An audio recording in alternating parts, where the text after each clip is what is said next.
Greetings, Honorable Prime Minister Sir. I am Erika George from APS Udhampur, Jammu and Kashmir from 9th. Sir, the question that I wanted to ask was, nowadays there's a lot of competition, especially in the academic fields and in a country like India. In this case, there are a lot of people who are really very talented and knowledgeable, but due to some reason they could not appear for the exams. Maybe they could not choose the right path, or maybe they do not have the proper counseling. So sir, in this case, what can we do for these people so that the talent of these people does not go to a waste and instead can be utilized in a better and efficient way? Thank you, sir. Thank you, Erika. Honorable Prime Minister, sir.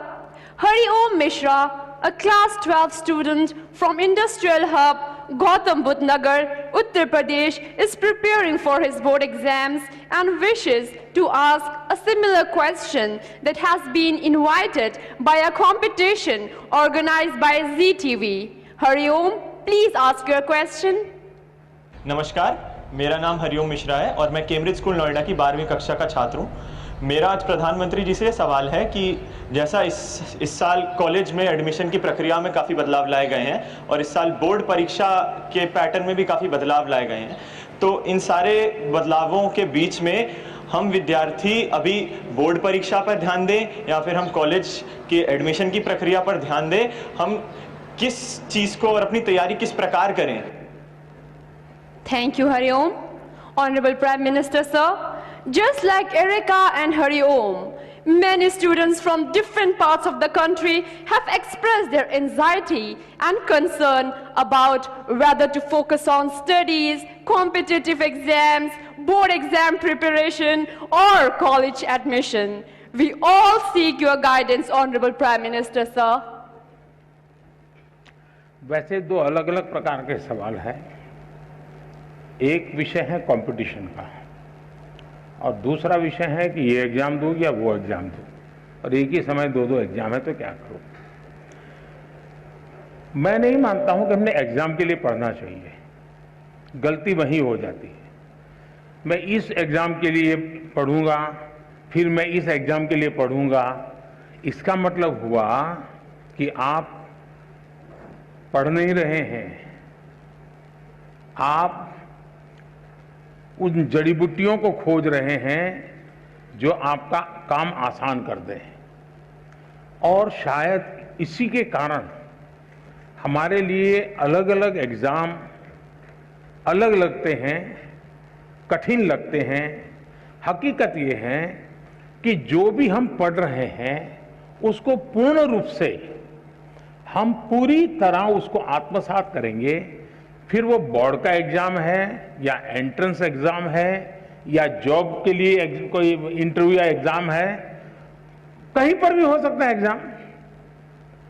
अगर आपने अपनी शिक्षा का पूर्ण रूप से एक साक्षात्कार किया है, आत्मसात की है, तो आपको एग्जाम का रूप क्या है वो रुकावट नहीं बनता है।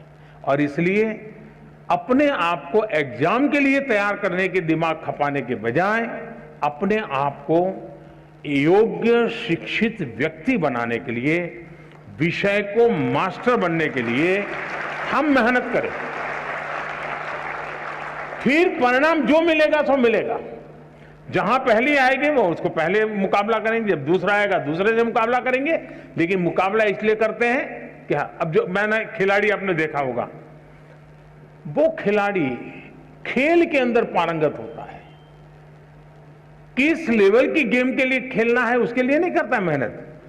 फिर वो तहसील में खेलेगा तो वहां अपना कर्तव्य दिखाएगा, डिस्ट्रिक्ट में खेलेगा वहां कर्तव्य दिखाएगा, नेशनल खेलेगा वहां कर्तव्य दिखाएगा, इंटरनेशनल खेलेगा वहां कर्तव्य दिखाएगा, और खुद भी इवॉल्व होता जाएगा। और इसलिए मैं मानता हूं कि हम फलानी एग्जाम के लिए ये जड़ी बूटी, उस एग्जाम के लिए ये जड़ी बूटी, उस चक्कर से निकल करके मेरे पास ये संपुट है, मैं लेकर के जा रहा हूं। अगर मैं वहां से निकला तो ठीक है, नहीं निकला तो मैं कोई और रास्ता ढूंढ लूंगा। तो मुझे लगता है कि एक तो इसमें ये सोच रही थी। दूसरा, कंपटीशन।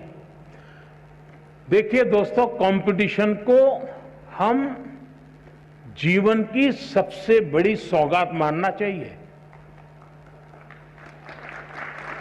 अगर कंपटीशन नहीं है तो जिंदगी किस चीज की जी? फिर तो हम ऐसे ही खुश रहेंगे, वाह कोई कुछ नहीं है, हम ही हम है बस। ऐसा नहीं होना चाहिए। सचमुच में तो हमने कंपटीशन को इनवाइट करना चाहिए, तभी तो हमारी कसौटी होती है। मैं तो कहूंगा घर में भी कभी छुट्टी का दिन है, पढ़ना नहीं है, एग्जाम नहीं है, कुछ नहीं है, तो भाई बहन बैठ करके कंपटीशन लगाओ। तुम 4 रोटी खाते हो, मैं 5 खाता हूं, तुम 5 खाते हो, मैं 6 खाता हूं। अरे करो तो कंपटीशन। जिंदगी को कंपटीशन हमने निमंत्रण देना चाहिए।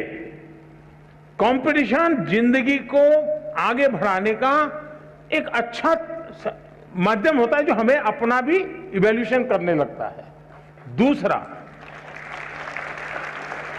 मैं जिस पीढ़ी का हूं या आपके माता पिता जिस पीढ़ी के हैं, उनको वो चीजें नसीब नहीं थी जो आपको नसीब हो रही है।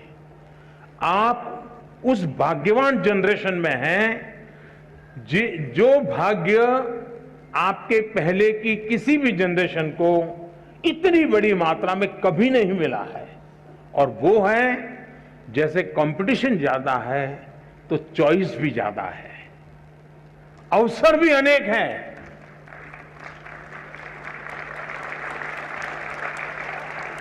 आपके परिवार में इतना अवसर नहीं थे। आपने देखा होगा, 2 किसान हो, मान लीजिए उसकी भी 2 एकड़ भूमि है, इसकी भी 2 एकड़ भूमि है, लेकिन एक किसान है, चलो भाई गुजारा करना है, गन्ना की खेती करते रहो, अपना गुजारा चल जाएगा। दूसरा किसान है, वो सोचता है नहीं नहीं 2 एकड़ भूमि है, ऐसा करूंगा, 1/3 ये करूंगा, 1/3 ये करूंगा, 1/3 ये करूंगा, पिछली साल ये किया था तो इस बार ये करूंगा, ये 2 चीजें नहीं करूंगा। आप देखेंगे कि वो जो 2 एकड़ भूमि में ही ऐसे ही आराम से बैठा हुआ गुजारा कर लेता है।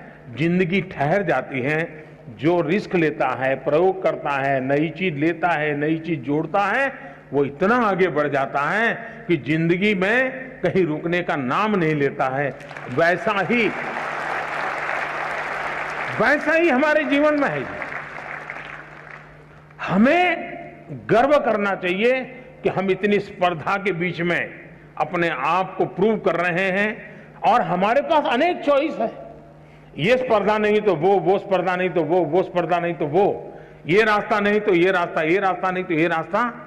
मैं समझता हूं कि हम इसको अपॉर्चुनिटी माने, एक अवसर माने, और मैं इन अवसर को छोड़ूंगा नहीं, मैं इस अवसर को कभी न कभी जाने नहीं दूंगा। ये भाव अगर पैदा करेंगे तो मुझे पक्का विश्वास है कि कंपटीशन आपके लिए इस युग के सबसे बड़ी सौगात के रूप में आप अनुभव करेंगे।